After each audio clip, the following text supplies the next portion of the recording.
Loveling's still there. Loveling's still there, so 3 starters. Yeah, they've swapped a couple up, though. 2. Yeah, I see exactly what you've done here. You've been a little bit confused, of course. There are more than 2 players in League of Legends Live. Thank you for pointing that out. No problem. Whereas on the other side of the Rift, EDG are going to have their full roster. Yeah, so the full roster will come through from EDG. We'll check them out in a moment. But this game, Atlas, is between 1 and 3, and neither can move anywhere in the playoff positioning, I believe. Yep. So some would say it's not much on the line. We'll see whether teams want to hide any strategy, whether they pull out some oddball picks, because you would think these guys would go pretty deep on their respective side of the playoff brackets. And really is a big momentum game, particularly for OMG. EDG have shown that they probably are the best squad currently in the LPL, but OMG, they've definitely still got something to prove. Yeah, and OMG probably really want to turn around their momentum, which has been a little bit negative recently. They probably want to pick up the morale boost by taking a victory here. Of course, switching up a few members of the lineup here, and not having Cool in the lineup is going to be very difficult there, as Jian going to be taking on Pawn, who's just a monster in the mid lane. But we'll see what happens. You can see Clearlove there, of course. A couple of Nunu games there in his back pocket. Not so successful, but has seen a whole lot of... Oh, actually, no, of course. Clearlove definitely very successful on that Nunu. And Pawn able to pick basically whatever he wants to win in that mid lane. And Deft, he's just been so impressive. Yeah, he certainly has. And if we go back to Clearlove, I think he has one clear objective in this game. Is to get the KDA finally over 10.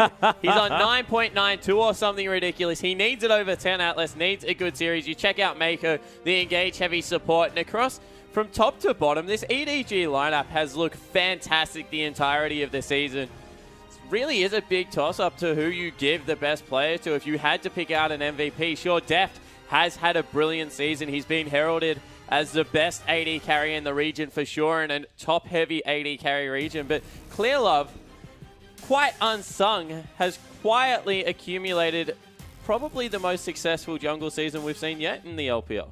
Yeah, well, this is the thing. I've been saying it for quite some time. To me, Clearlove is the most incredible-looking jungler at the moment. But look, I don't know. I'm the play-by-play guy. I just generally look at this guy's KDA, especially on the likes of Lee Sin, and sort of freak out a little. Yeah, and of course, it's not just the KDA that's very impressive. The KDA by itself is impressive. Sometimes you can pass that off because if you're on a winning team, you're going to have a higher KDA than everything else. It's just that he's adapted his playstyle. He's willing to get up and gank a lot more early. He's been happy to set up some camps and really get in people's faces. He's played the different patches extremely well. Maybe only Spirit can rival him right now as one of the top junglers. There's a couple of other junglers that I would make a strong case for. Of course, let's not get into that argument again.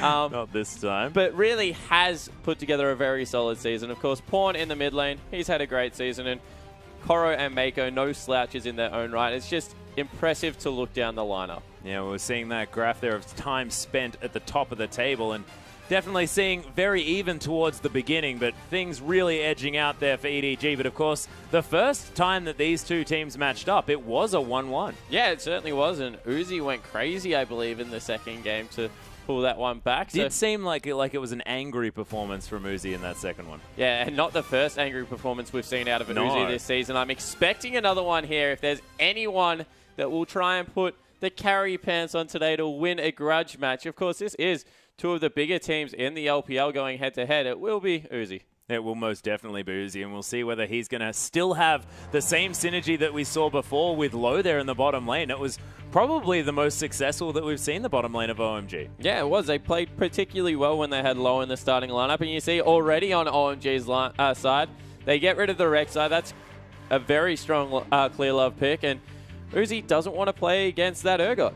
Yeah, Urgot going to be hitting the bench, but EDG going to be banning away the nerfed Lissandra here, as well as Uzi's Kalista, an understandable one to be banned away here on the red side. Don't want to let that Kalista go through, and we've been seeing a lot of her, but not this game. Yeah, and I wonder what else OMG will hit back with here. Maokai actually being banned away. Oh no, banning away Low's Maokai? Just making sure that Ruining my dreams. Maintains a 100% win ratio with that one. Lulu also hitting the bench. So no top lane Lulu going to come through here, and it looks like it will be the Sejuani as the first pickup. Yeah, Sejuani going to be locked away. Of course, going with some pretty telltale summoner spells already. We'll see what they have planned here for the top lane, but EDG going to answer back with their couple of picks here, and it is going to be a LeBlanc hover here for Pawn, but not going to be the case just yet as they're still cycling through some options, and we'll see what Clearlove decides to take away here for EDG. And they've got a lot here that can be picked up because, of course, there are so many contested picks in this 5.6 patch. It's just ridiculous. I mean, the likes of Nautilus is still there. Cho'Gath for the mid lane, all crazy things. Yeah, there certainly is. You can't really look past... Wow, that's a bottom lane that's probably going to be picked away straight away. So they go with the Sivir and they go with the Annie. A lot of engage coming out of the bottom lane, and we'll see what they want to run here. I'm interested to see whether Ji Young willing to pick up Syndra. Of course, is a very big Syndra player. But switching over between pretty standard Gangplank and LeBlanc there. So we'll see what he does decide to go with in the end. It looks pretty decided here on the LeBlanc pick, and Loveling now able to decide on what he wants to take there. And that is a Shyvana hover, so going. He's going to try his hand at the Smite top lane Shyvana, like Flandre, like Flame. Yeah, certainly going to go up into that top lane, see if he can kill as many Grumps as Flandre did. Hard deft. Just ignore it for now, and you see the LeBlanc come through. Of course, still a very strong pitch on the current pick on the current pack. Able to delete either Mako or Deft with the shorter range carries coming through there. And talking about things that aren't currently a strong pick, throw a Kali in there because she's not great.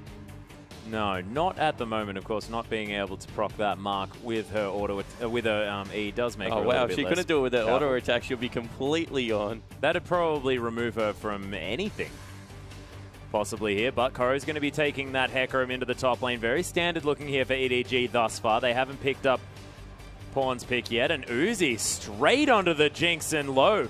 He's got the Janna, so a lot of disengage, a lot of protection for this this Jinx. Yeah, there certainly is, and they have a very beefy, threatening late-game lineup coming through here, OMG, with maybe just a little bit of support through the mid-game coming through by that LeBlanc, and we'll see exactly what the response is for EDG, because that's a very well-rounded OMG lineup right now.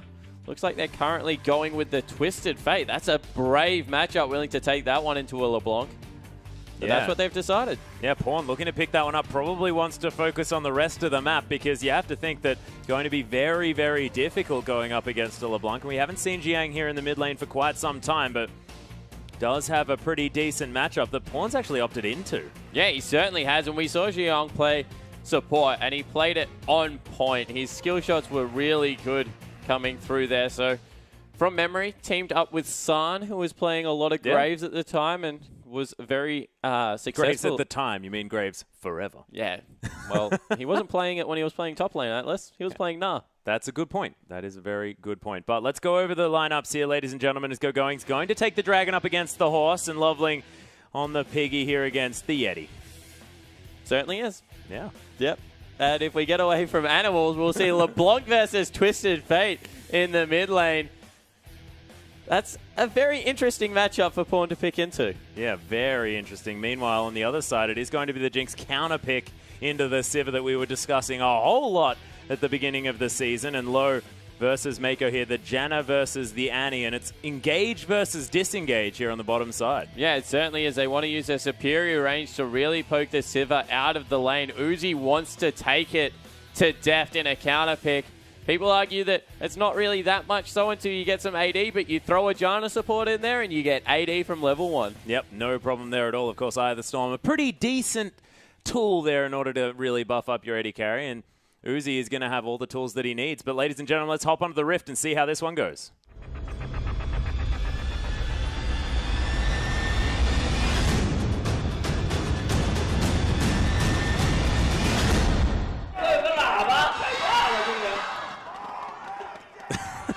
And here we are, ladies and gentlemen, EDG taking on OMG, as we are going to be onto the Rift very, very soon. Here we are.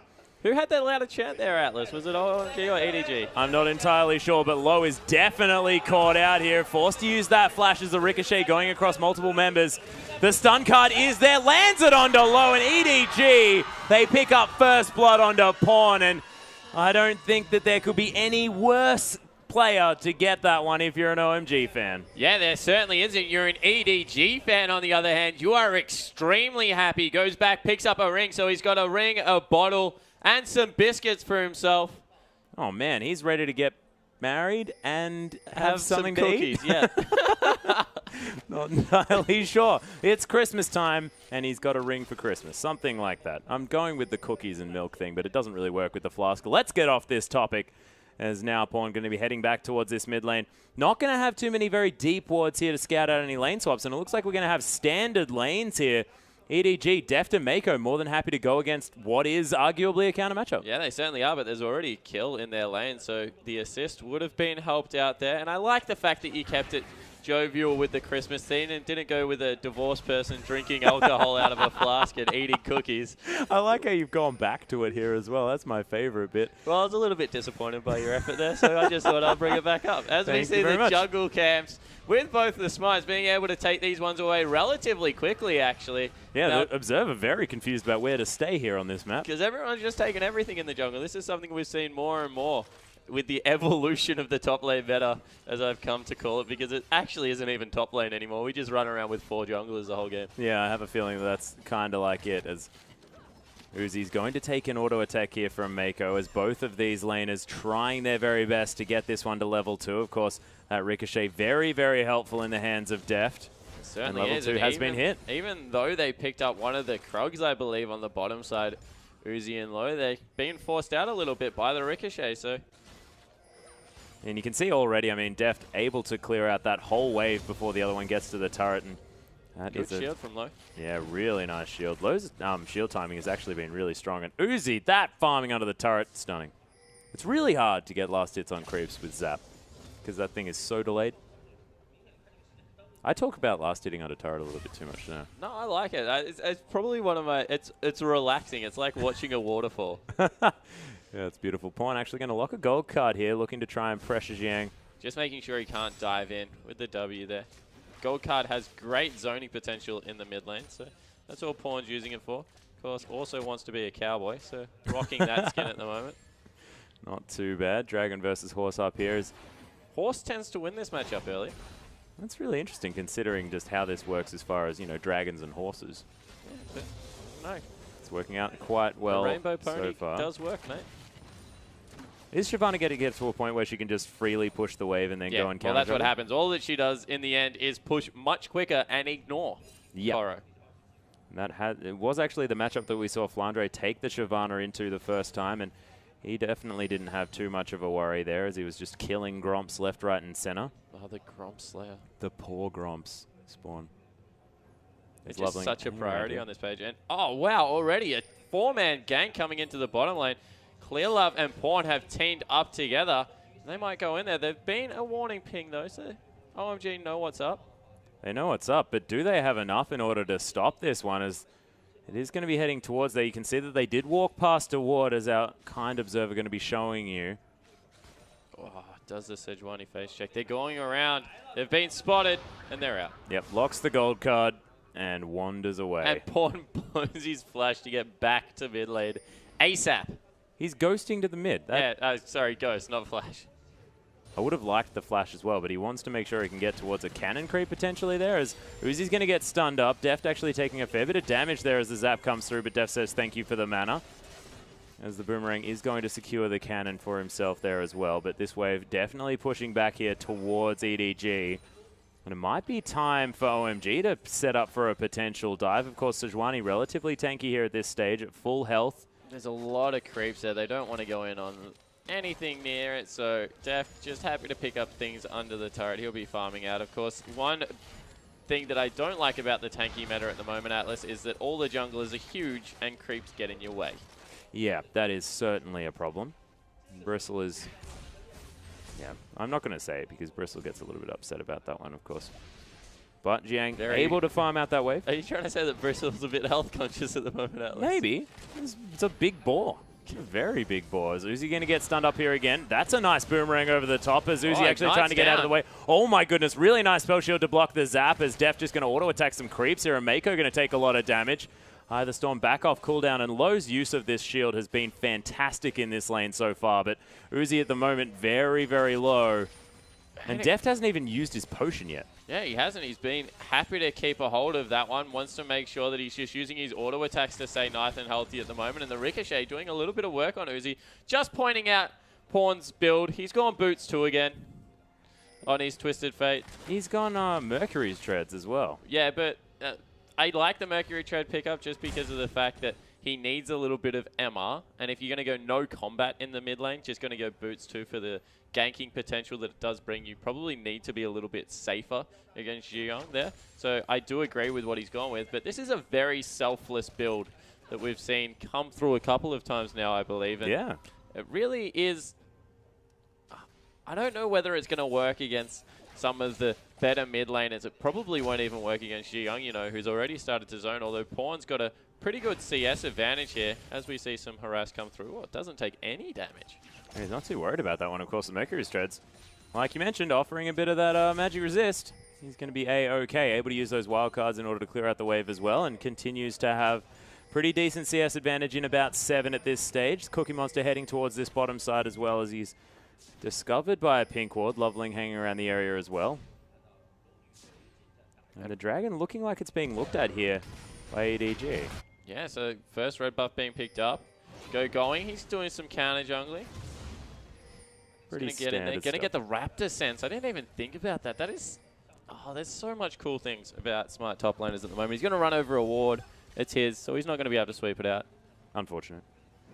Actually just scouting about this jungle here just to make sure that there's no vision. And you're right. It's sort of like having a scanner that goes off only when you need it. As Koro is actually going to find going here. Of course, Dragon's Descent is available as well as the Onslaught of Shadows.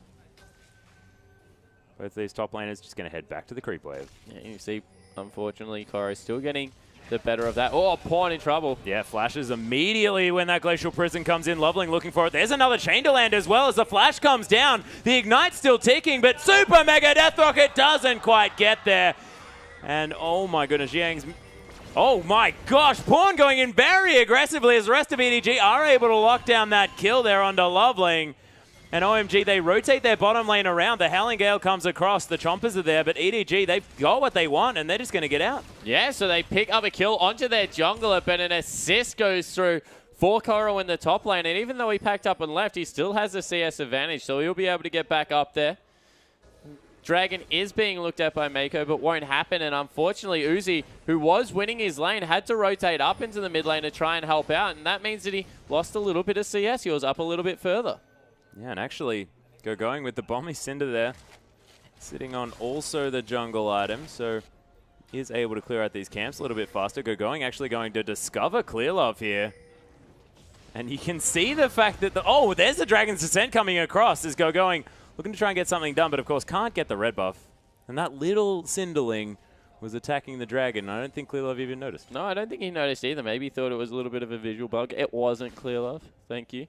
But able to, that was a little bit weird that he couldn't get the smite off in time because, of course, he was higher level than Clear Love, was 2 levels clear, and Clear Love just... Yeah, this consume he does this full time, of course. Yeah, that's true. I mean, we've been talking about these top laners with their smite not able to outsmite the junglers. But the posers, if you will, Atlas. Yeah, precisely. The Storm going to help Uzi easily last hit these minions under the turret, but of course the pickaxe probably going to be helpful there. And how is Pawn doing so much work here in the mid lane? I think it might have been a drive-by there from Clear Love, but it's a Nunu. He doesn't offer all that much. I respectfully disagree. Nunu is a very frustrating ganker in the early game. As Papa Smithy says, more of a nuisance than anything else, but as you can see, he doesn't give many cares. He's certainly, yeah, you're right, being a nuisance. Just going to eat the Raptor there as well. Uzi going to throw down some chompers just to try and get Mako out of his face, but they are going to dissipate as well. Level 6 has been hit here by the bottom lane. Things getting dangerous. And Loveling, he's getting so frustrated by this little Yeti. Well, Clear Love is just using his Sightstone that he's already picked up ahead of course, the Cinderholt to just throw wards onto every single one of the major camps. Not going to be surprised if he just smites it. Yep. Takes it away. Nothing that Loveling can do. That is so frustrating. Oh, and Jiyoung being pinked out again. If Pawn had flash, he would have flashed on top of Jiyoung then. I just have a feeling. Well, thank God he didn't, because it would have been a bad play. As we see some CS being collected here. I guess my spidey senses aren't quite as good as yours. Is Pawn going to be able to clear out these minions here under the turret, and Loveling going to clear out. Ah, Loveling strikes back.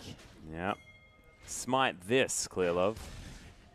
Zhang, he's going to try and go for one as well. Another pink wall going to be removed as Pawn's coming around. Oh, a little bit of a mistime there. No, you just keep on top of it. So they both get a ward each. Yep. Young, definitely the winner of that one, because his was pink. That is true. A little bit of extra auto attacks needed as well to take that one down, as Pawn going to head back towards this mid lane, continuing to have quite a CS advantage, as these blue buffs are going to be respawning relatively soon as well. And Dragon hasn't even been looked at yet, Atlas. It's 12 minutes into the game, one of the later ones, but even more surprising, a 2,000 gold lead has been collected for EDG in a very neutral early game. They picked up a couple of early kills. They've also got CS advantages in every lane except for bottom. Doing a fantastic job of, I guess, controlling this early game. Yeah, and it seems like it's just off the back of, you know, Clearlove picking up a few extra meaningful camps here at the same time. I mean, that has to be where some of that gold advantage is, because it just doesn't look like there should be 2,000 gold without any turrets going down, without any significant kill advantages here in these lanes. Yeah, definitely agree with you, but OMG, they make the first move. They're starting up the Dragon. They're on top of a ward. Destiny's going to be available. EDG might want to fight for this one. Yeah, Clearlove coming around. Absolute Zero, of course, is there, as Mako does have a stun primed as well. OMG, they are going to back away from this Dragon as going, heading towards the mid lane. Multiple Dragons are going to become versed about so far in this game, but Young misses probably the biggest target on the map, so that's not great. That is not ideal. Well, no, standing around here is Clearlove going to head in and feed him the blue buff, as the Krogs are going to be taken here by the OMG bottom lane. And you know, a Jinx with free farm, that is definitely a good thing here for OMG. So Uzi, of course, another fantastic player in order to have so much free time here in these lanes, does have a CS advantage here on the bottom side, but you have to think that the mid-game power spikes are going to be coming here for EDG, as, of course, Koro not going to be sort of the squishy horse that you can sometimes expect who builds the Trinity Force. He's going to have a Cinderhulk. He's going to be a monster. Yeah, he certainly is, and with that skirmishes, a challenging smite come through as a nice tornado, and Saf just help Clearlove secure that first Dragon for his team. He's probably going to be able to dive on top of Uzi at this point anyway and take him off the map solo, so definitely have to respect what's coming through, especially if he gets any form of home guard teleport coming through there, as going once again just trying to be a nuisance on Shyvana. Yep. And if we saw anything out of yesterday's game, they go in. Yeah, there's a massive Tibbers as the Destiny comes through as well. Monsoon has been popped, but Uzi's the only target that they want. Either Storm tries to help out, but not going to find it. 5 members here on the bottom side, as Low is just going to get exploded. Clearlove just tanked up that turret forever, and now Going's here to die as well, offering himself up as a sacrifice, and Pawn doesn't even die. What the heck? That looked like he should have certainly fallen down. Yeah, the heal came through from Deft at the last moment to save the mid laner's life, and that is 3 for nothing. And a tower. Dragon had already fallen previously, and this early game is firmly in the hands of EDG. Yeah, and Loveling was sort of milling about towards the top side of the map, but let's have a look at this again. Yeah, so they just go super aggressive. Chompers wasn't hit by anyone, and they blow Uzi up. You think that's a bad gank. He has no mana, but all they needed was the gold card. Meanwhile, this is the cute part about it. That kill would have gone over to Clearlove, but Koro pushes him off the fully charged Nunu ultimate to make sure that he doesn't. And actually, Koro picked up another kill, so he gets 2. Pawn stays alive in the end, and that heal came through as the damage was being calculated from that turret. So it never went up to the health of being able to survive the turret. It looked ridiculous. Yeah, well, I think that Def was weighing it in his mind. Do I want to save him? It is my summoner spell. He didn't ask for it. Yeah, that's true. But he is, in the end, going to save his mid laner, who, of course, has 100% kill participation at this stage of the game. The 5 kills there. Only one of those kills actually going to himself, of course, that first blood, but has been able to facilitate a lot of the work done here, as he's actually opted for Athene's Unholy Grail? That's the one. I don't know how I forgot that name. It's my favorite item to build at the moment, but a lot of magic resist there in the mid lane. Yeah, it certainly isn't. You have to respect it. Shyvana at this point of the game, all magic damage. Lovely. He's going to be magic damage for all of the game as well, not to mention Ziyang there in the mid lane, so have to agree with the build. It's only really Uzi you have to worry about. You'll incidentally pick up, of course, that Zhonya's Hourglass late game to deal with that, so I think that he's onto something with this build. Yeah, and of course, if you lock in a gold card and then Destiny and you just use that on the Jinx, then you don't need to worry about any of the physical damage that's coming through because the Jinx is dead. Well, let's not get ahead of ourselves. I don't think he can one-shot her with a gold card yet. Oh, you know, but the rest of the team's going to be there. Ah, okay. You know, that was my thinking. That was my little plan that I had. I like it. It's not about me. It's not about my plan. Let's see whether that's what Pawn is considering. Is that not going to find its target? And the blue card going to be there as well. Wild card going to snag Uzi there in the mid lane as Clearlove looking to blood boil his way towards going the very OMG aggressive. lineup. Meanwhile, Loveling is behind them. Doesn't look like he wants to get aggressive because Mako and Def, they're also in this mid lane. Lovely. He copped a snowball there somehow. Yeah, Mako actually in a bit of trouble here. There's the Glacial Prison to come through. Mako gets deleted, but the Super Mega Death Rocket going wide. Destiny's here as Pawn looking for an opportunity to go in. Does land the gold card onto Uzi, but going there in the back line as Deft and Pawn getting zoned completely. This Dragon is an absolute monster. She ain't going to be able to clean up Deft. The double kill to come through. Koro now finds himself in a very uncomfortable position, and Clearlove just watches it all happen, and Ziyang picks up a triple. Yeah, but it was all off the back of a fantastic Sejuani ultimate coming through from Lovely. Nailing people, set up the layering of CC that we always talk about with the hyper carry Jinx, and then that massive dragon flying in on the back line. If anyone's going to love the current meta, Atlas, you feel it is going to be OMG's top laner. Going has been waiting for the carries to come back all season long. And it's not even, like, you don't need to be building a Vampiric Scepter on a Shyvana in general, but he's going to pick it up. Of course, just allows him to counter jungle without losing any health ever. Yeah, exactly right. Also could go towards a Blade of the Ruined King to help him get squishy. Of course, Death, a very short-range carry, so won't be able to deal with a Blade of the Ruined King coming through from Shyvana. All the movement speed up. Do you get extra movement speed back from the Blade of the Ruined King if she's popped on the hunt? Yeah, of course you do. That's cool. That's really cool. I like the synergy there, but it is going to be Koro going for the Trinity Force here in response. Yeah, it certainly is. And Koro, he's looking to get aggressive. Of course, Phage synergizes very well with the Cinderhulk pickup there. Gives you a little bit of extra bang for buck if you want to get that going there. And we see blue buff was picked up by Pawn, so he's going to run back into his lane. But EDG, they gave away some of their early aggression. Yeah, and this tower is definitely going to go down here as well. OMG pick up their favorite tower in the game. Everyone's favorite turret. Mid turret is unsurpassed. It just gives you access to the rest of the map so easy. It is by far worth the most. As we see now, Koro, even with a level advantage, starting to get bullied by the Shyvana, and this is what we said would happen. You'll get to a certain point where he just can't contest anymore. Going can just clear waves a lot better, and he just is a big, beefy man. Yeah, and you can also clear waves whilst focusing all of your attentions and auto attacks onto Koro here. So he's even going to go the dirty farming. Look at him. He's in between turrets. Is he going to go up there? No, he doesn't. It's the dragon singed. But OMG just rotating around this map, using that minigun to great effect to take down all of these turrets. You have to think that the top lane going to be the next option, but they're shoving in pretty hard here on the bottom side. Zuzi going to use that rocket in order to pick that one up. But Deft actually not going to get dived here at this stage. Mako's still there with the counter stun possibility, and Pawn.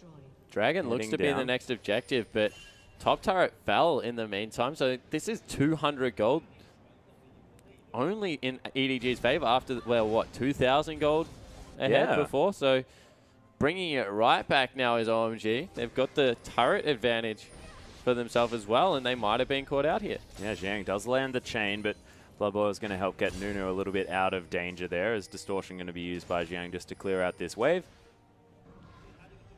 And EDG still milling about here. We'll see whether they look to make any moves, because, of course, keeping Mako alive is going to be very important. And Loveling might be caught out a little bit. But going, just stealing away the red buff while all this is happening with his smite, able to pick that one up. He'll even rotate into the Raptors. He's just taken the whole of the red side of EDG's jungle, and not really much they can do at this point. It looks like they want to fight. Will the teleport come through? Yes, it does.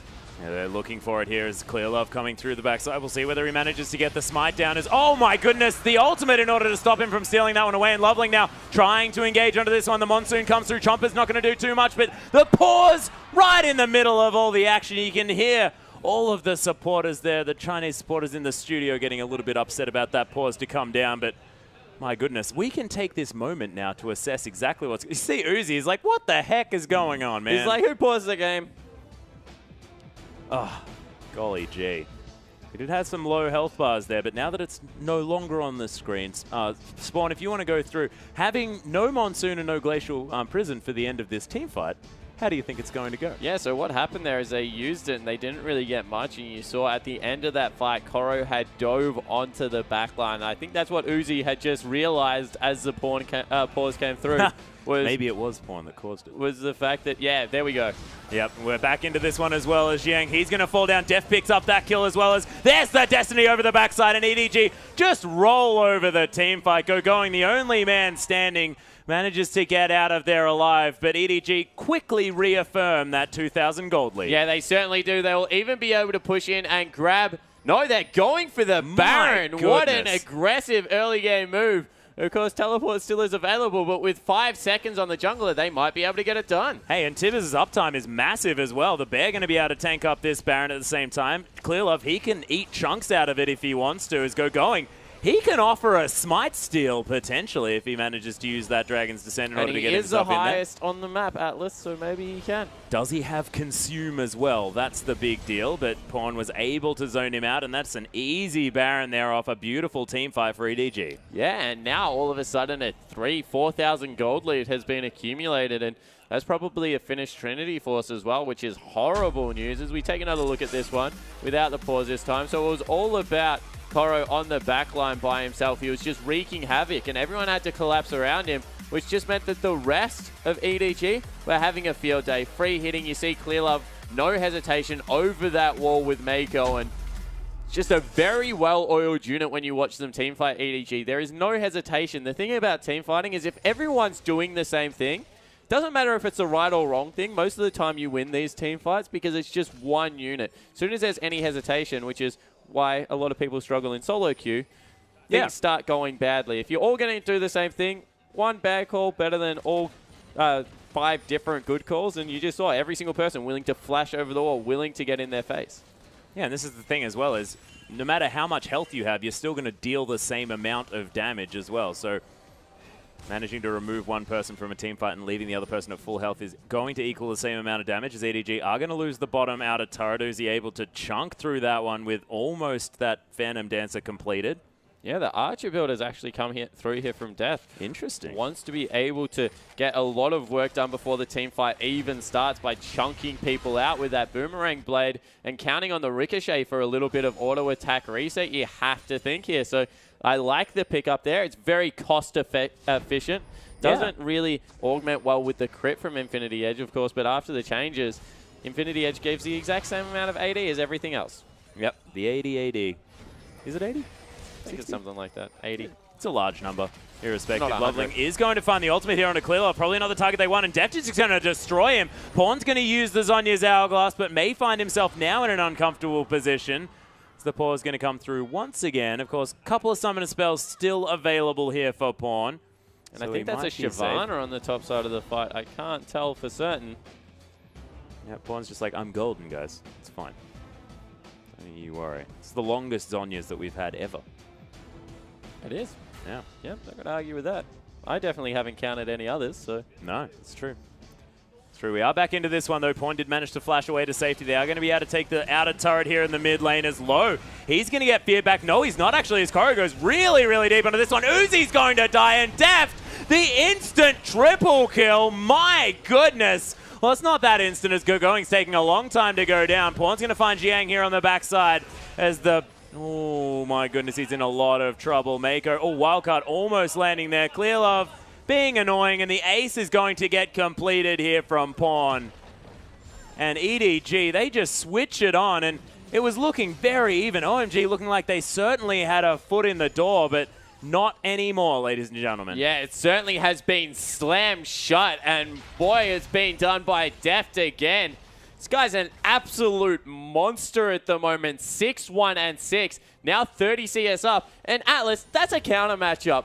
Jinx should be able to do all kinds of good things in that lane. Was never able to really get ahead. You have to think it's a lot to do with Mako on Annie, and I just don't understand how he gets it. He's shown time and time again that this is his best support champion. Yeah, the thing that's ridiculous, though, is that Def didn't look like he was really doing anything special at all until these sort of mid-game skirmishes. Mid-game teamfights broke out. That on the hunt, get him a whole lot of assist gold, picks up the Infinity Edge Last Whisper, and starts wrecking these fights with the Ricochet. Yeah, exactly right. So able to get in there and really do great things. Now finished up the Phantom Dancer, so he's got 4 items and only 25 minutes in the game. And it's not like he's gone a static shift build. This is all out on the late game, so Deft is going to be terrifying no matter when it is. And all of a sudden, that Blade of the Ruined King pickup doesn't look so great on an 0-2-3 going. Yeah, and the thing that I really love about this one as well is you were mentioning the fact that he went for the sort of pseudo-archer build by picking up the Last Whisper early with just the Zeal for attack speed.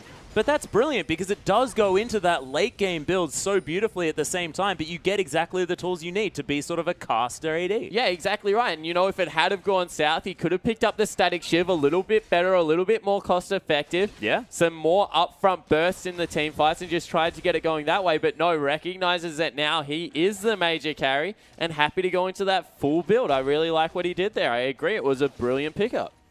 Yeah, and Pawn now in this bottom side of the map does have a blasting one here. Could be going towards that Void stuff if he wants to, but not a whole lot of magic resist available. You have to think that he wants to put a hat on. As that Randuin's is going to be... Randuin's? Rabadon's is going to be the option here. If you build a Randuin's, I would be very surprised. Of course, he doesn't need a shield. Yeah. He's a cowboy. He's already got an hourglass. Why would you need a shield? And a staff and a cup. Yep, and he's the perfect wizard. He does need to build his hat. So he can tell time, drink stuff, and have a staff. And do it in the sun whilst remaining safe, of course. But Jiang going to get caught there by a little bit of a... Oh, and wow. Oh, dear. Ji Young. A little bit of a misplay there. Wasn't made to pay for it, though, so that's fine. They'll back away from that one. Clear Love's only form of anything to hit an enemy with was on cooldown. Unfortunately. But Uzi going to clear out these waves here as well. EDG looking for some sort of flank here. They've got it. On the hunt has been popped as they flash into this one. There's the Tibber stun as well. Destiny comes through. Uzi in a whole lot of trouble as Koro comes through the backside and destroys him. The double kill immediately for the horse. The gold card's there as well. Triple kill locked down. Jiang completely on the wrong side of the map with 0 health. And this is going to mean an inhibitor or more here for EDG. What a wonderful flank. Yeah, and they just hit the go button one more time. They're willing to just get in the face of OMG. And you have to think this is EDG sending a message to everyone else. They are not taking their foot off the pedal whatsoever at the end of this season. They definitely want to be the team that represents the LPL at MSI. And they're certainly looking like that team as well. And I don't know who's going to be able to take games off these guys. They are looking unstoppable, irrespective of what they pick up. Pawn looks like he can play any champion ever and still look like an absolute god there in the mid lane. And Clearlove 1-0 and 13, by the way. Let's have a look at this one again. Yeah, so they teleport to the bottom side of the lane. That's very important to watch because that means that they can't retreat that way and then just fly over the tanks into the backline. That's why Pawn and Koro such good dive buddies because they don't care that Sejuani's there. They're just happy to jump over her and completely destroy Uzi. After that, it's really just cleanup duty because no one can challenge Deft at the moment. Yeah, and Koro there with the Skirmisher's Saber as well, just launches himself into the backline, skirmishes on whoever he wants. I think that, you know, Uzi was already dead at that stage, so wasn't all that necessary. But now that he has the Spirit Visage, almost has the Frozen Heart completed as well. This horse is most definitely a big deal this game. Yeah, it certainly is. You can see 8 seconds until the second Baron respawns. Oh, as you probably don't want to do that, Gio. No, he doesn't. Has used the Mimic there as well as he gets feared back. And my goodness, Deft's boomerangs do a fair bit of damage. And EDG, they can go for the Baron if they want to. We'll see whether that's the decision, and it is going to be. And you see straight away, smart play. Pawn gets a ward down. Make sure there's no one here that can challenge unless they're coming through vision. They turn around. Look, all of them turn at exactly the same time here as well. Beautiful Glacial Prisoners going comes through the backside. That Super Mega Death Rocket didn't do too much Super Mega Death, but Pawn, he's right in amongst it. They managed to get at least going there, but Porno don't quite know where he was destinying to. He tried to get onto the back line. He recognized that Going was dead. There was nothing that could stop his port, so him and Def straight away turned around, left it up to everyone else to take out Going. We're looking for more kills, but that's the surrender vote coming through, and wow, in 29 minutes, EDG absolutely destroy OMG. Yeah, and I mean, that was a massive gold lead, of course, there for EDG, but they hadn't broken